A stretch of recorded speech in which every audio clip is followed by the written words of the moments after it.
اچھا ہے صاحب، پاپی کو گھر تک پہنچانا چاہیے۔ 2 جوان لڑکیوں کا کڈنیپ، گھر میں گھس کے چاقو کے بل پر زورا زوری، نوکر لوگ سے ہاتھا پائی، گھر کے اندر کا نہیں معلوم کتنا گہنا پاتا روپیہ پیسہ دبایا اور کس عورت کو ریپ کیا۔ ہوش ہے؟ کتنے کیس بنتے ہیں تم پر؟ ہے صاحب، پولیس چاہے تو دن کو رات سے، پورب کو پچھم سے پلٹ دے، ہم انکاری نہیں۔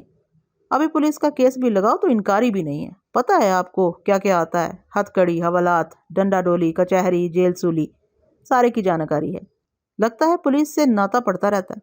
پرانی صاحب سلامت ہے، جب لڑکی لوگ کو لے جا رہے تھے تو پتہ تھا آپ آ سکتے ہو، اس لیے ہم لڑکی لوگ کو آگے بھیج کے ادھر ہی لوٹ آئے کہ آپ کو پیچھا کرنے میں کوئی کشٹ نہ ہو۔ او، آفیسر کا سارا جسم پھڑک اٹھا، ہمارے کشٹ کا دھیان تھا تم کو؟ ادھر سید صاحب سے تھوڑی بات کرنی تھی، معلوم تھا ہمارے ادھر ہی لوٹ آنے پر سید صاحب آپ سے ملائے بنا نہیں جانے دیں گے۔ تھوڑا متھے پر زور ڈالو گے صاحب تو ساری کالک چھٹ جائے گی۔ گھوش نے کوئی جواب نہیں دیا، اپنے ماتحت سے مشورہ کیا۔ ٹھیک ہے سید صاحب، آپ اس سے بات کریں، اس نے فیصلہ کن لہجے میں کہا۔ دیکھیں کیا کہتا ہے۔ میں سمجھتا ہوں اس کی ضرورت نہیں۔ سید محمود علی کے چہرے پر دھند چھا گئی۔ یہ بھی ان کی کوئی چال ہے؟ آپ ان کے جرائم اور دیدہ دلیری دیکھیے، یہ مجھے بہت خطرناک لوگ معلوم ہوتے ہیں، کسی رعایت کے مستحق نہیں ہیں یہ۔ پہلے لڑکیوں کی فکر کیجئے، جانے کہاں یہ بدماش نے لے گئے ہیں۔ وہ تو بہت معصوم پھول سی بچیاں ہیں، جانے کیا حال ہو ان کا۔ کوئی چھوٹ نہیں سید صاحب، آپ بھروسہ رکھیں، پہلے جیسا ہی کہتے ہیں ویسا ہی کرو، بعد میں ہم دیکھ لیں گے۔ بڑے بڑے چھڑے ہوئے بھگتائے ہم نے، یہ بونگے کیا بیچتے ہیں۔ گھوش نے آہستگی سے سید اور اس کے ساتھیوں کے کچھ اور بھی گوش گزار کیا۔ ہم تک اس کی آواز نہ پہنچ سکی۔ یقیناً صبر و ضبط کا درس دیا ہوگا اور شاید یہ بھی کہا ہوگا کہ یوں بھی اگر ہم نے زبان کھولنے میں دیر کی تو وقت ہی برباد ہوگا۔ گھوش کو اندازہ ہو گیا ہوگا کہ بٹھل سے اس کی مرضی کے بغیر کچھ جاننا اتنا آسان نہیں۔ سید آمادہ نہیں تھا، اس نے ناراضگی اور مایوسی سے اپنے ساتھیوں کی طرف دیکھا۔ لاکھی، بابو اور بسودہ نے بھی گھوش کی تائید کرتے ہوئے سید کو دلاسے دیے۔ گھوش بابو زیادہ سمجھتے ہیں، ذرا دیکھو تو آخر کیا چاہتا ہے، کیا بکتا ہے، ہم لوگ تو یہیں بیٹھے ہیں۔ لاکھی بابو نے پرعزم لہجے میں کہا۔ کتنا سمے لوگے؟ گھوش نے اکڑی ہوئی آواز میں بٹھل سے پوچھا۔ ہم تو زیادہ انتظار نہیں کریں گے، یہ تو سید صاحب پر ہے، کتنی جلدی گودے میں اترتی ہے۔ کوئی ایسی ویسی بات ہوئی تو سمجھ لینا۔ گھوش نے سختی سے کہا۔ تمہارا آدمی ادھر ہی بیٹھا رہے گا۔ ٹھیک ہے صاحب، بٹھل نے کڑوی آواز میں کہا۔ آپ بندہ تیار کراؤ۔ گھوش نے ہونٹ بھینچ لیے اور مانی خیزی سے سر ہلانے لگا۔ سید محمود علی بادل نخواستہ کرسی سے اٹھا، بٹھل نے بھی کرسی چھوڑ دی۔ دونوں اس کمرے میں چلے گئے جو گزشتہ 7-8 روز سے ہمارا مسکن تھا۔ جاتے وقت اس نے کئی بار شانے اچکائے اور ہونٹ سکوڑے پھیلائے، اس کے ساتھی اسے مہمیز کرتے رہے۔ سید کو ایک گردن زنی شخص سے گفتگو پر مجبور کیا جا رہا تھا، وہ تو میرا اور بٹھل کا خون پینے کے لیے بے چین ہوگا۔ ان دونوں کے کمرے میں چلے جانے کے بعد لاکھی بابو، بسودہ، گھوش اور اس کے ماتحت نے کرسیاں کھینچ کے کمرے کے اور قریب کر لیں۔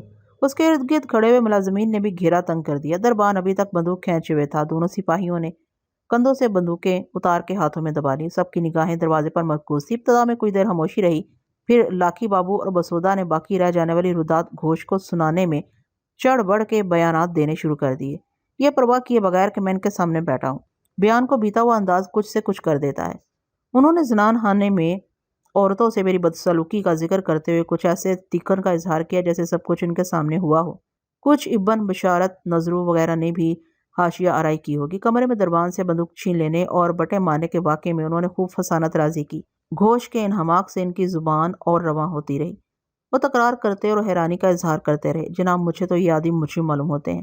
گھوش کا ماتحت زیادہ متاثر ہو گیا تھا۔ اس نے دبی آواز میں اپنے آفیسر سے کہا۔ گھوش کچھ فکر مند سا نظر آتا تھا، اس نے کوئی جواب نہیں دیا۔ ماتحت چپ ہو گیا۔ آپ کا کیا وچار ہے؟ وہ اپنے سید بھائی سے کیا بات کرنا چاہتا ہے؟ لاکھی بابو نے کسمساتے ہوئے گھوش کو اکسایا۔ گھوش کے نتنے پھول گئے۔ دیکھتے ہیں، ہم نے پیسوں کی بھی بات کی تھی۔ پھر؟ گھوش نے چونکے پوچھا۔ پہلے ہم یہی سمجھے تھے لیکن وہ اس پر نہیں ٹکا، بس ایک ہی رٹ لگائے رہا۔ بسودہ نے لقمہ دیا۔